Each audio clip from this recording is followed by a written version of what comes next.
Pastor Ed here with Daily Devotions for Saturday, June the 10th, 2023. We talked about Romans 8 the previous 4 days. Today we're going to spend just a little bit of time looking at last week's gospel reading from Matthew 16, specifically verses 13 through 18, which read as follows. Now when Jesus came into the district of Caesarea Philippi, he asked his disciples, "Who do people say that the Son of Man is?"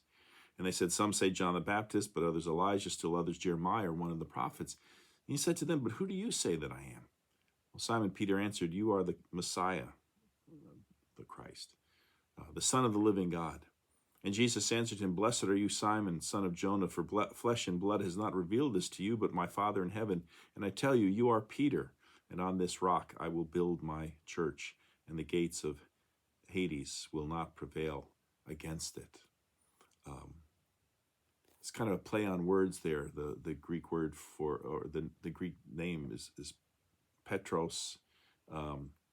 So Simon becomes Petros or Peter.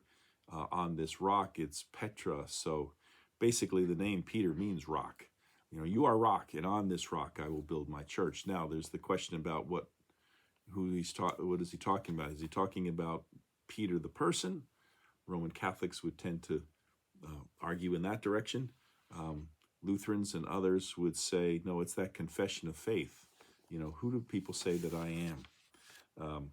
I've told this story before, but I love it. Karl Barth, the famous theologian, was once on a streetcar in Basel, Switzerland, and a tourist to the city climbed on and sat down next to him, and they started chatting with each other. And Barth asked, "Are you new to the city?" He said, Yeah.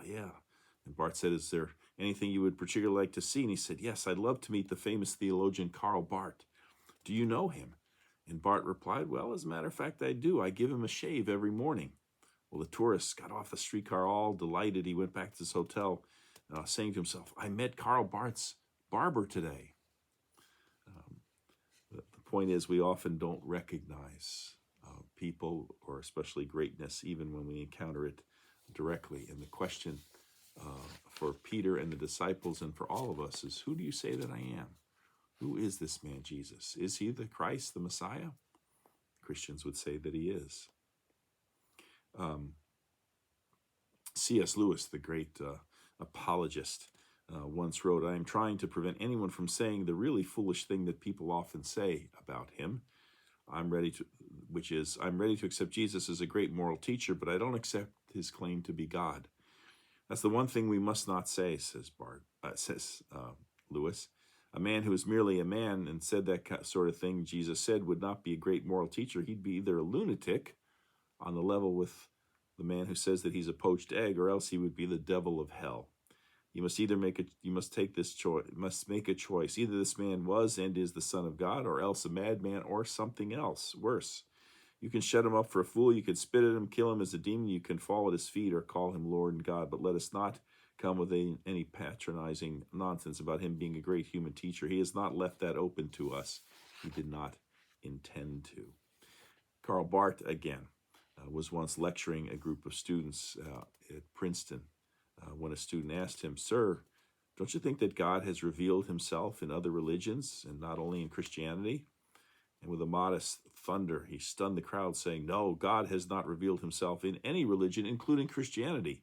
He has revealed himself in his Son."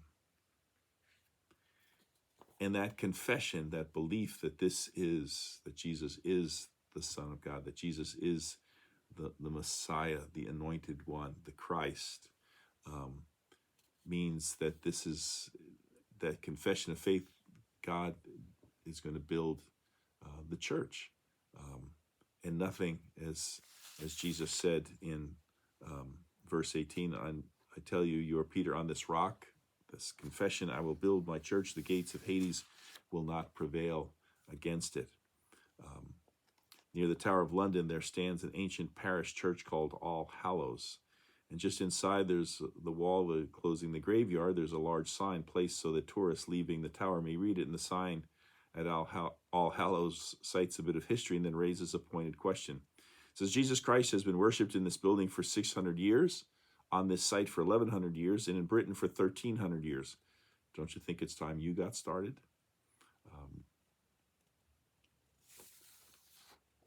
through thick and thin for all this time, the church has prevailed. And then finally, there's a very poignant story. Dr.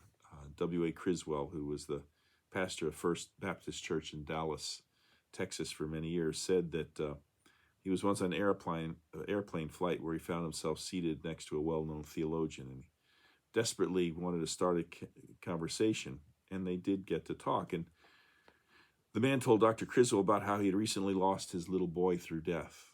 And Criswell listened as this man told the story. He said the boy had come home school with a fever, and they thought it was just one of those childhood things, but it was a very virulent form of meningitis. And the doctor was not able to save the son. And so this seminary professor, loving his son as he did, sat by the bedside to watch this death vigil. It was in the middle of the day, and the little boy, whose strength was going from him and whose vision and brain was getting clouded, said, "Daddy, it's getting dark, isn't it?" The professor said to his son, "Yes, son, it's getting dark, very dark." Of course, it was very dark for him. He said, "Daddy, I guess it's time for me to go to sleep, isn't it?" And he said, "Yes, son, it's time for you to go to sleep." And the professor said the little fellow had a way of fixing his pillow just so and putting his head on his hands when he slept, and he fixed the pillow like that this time and laid his head on his hands and said, "Good night, Daddy. I'll see you in the morning." And then he closed his eyes and stepped over into heaven. And Dr. Criswell said the professor didn't say anything more after that. He just looked out the window of the airplane for a long, long time. And then he turned back and he looked at Dr. Criswell with tears streaming down his cheeks, and he said, "Dr. Criswell, I can hardly wait till morning." You see, the morning is coming. The promise is that we will see our loved ones. And that's what Jesus is saying. As Stephen Shane once put it, the gates of hell, even the gates of death, shall not prevail against the church. And it's upon that hope and that comfort that we place our lives, our trust. Well, hope you can join us, as always, for worship tomorrow. It's summertime. We just have the one service, either in person, if you could join us, or live stream it. It is a traditional service as we alternate back and forth, and we'll also be having a congregational meeting after that, and there's an opportunity to join that through Zoom. So, hope you can engage with us, or at least watch the service sometime later in the week. Until then, take care. Have a great day. Bye-bye.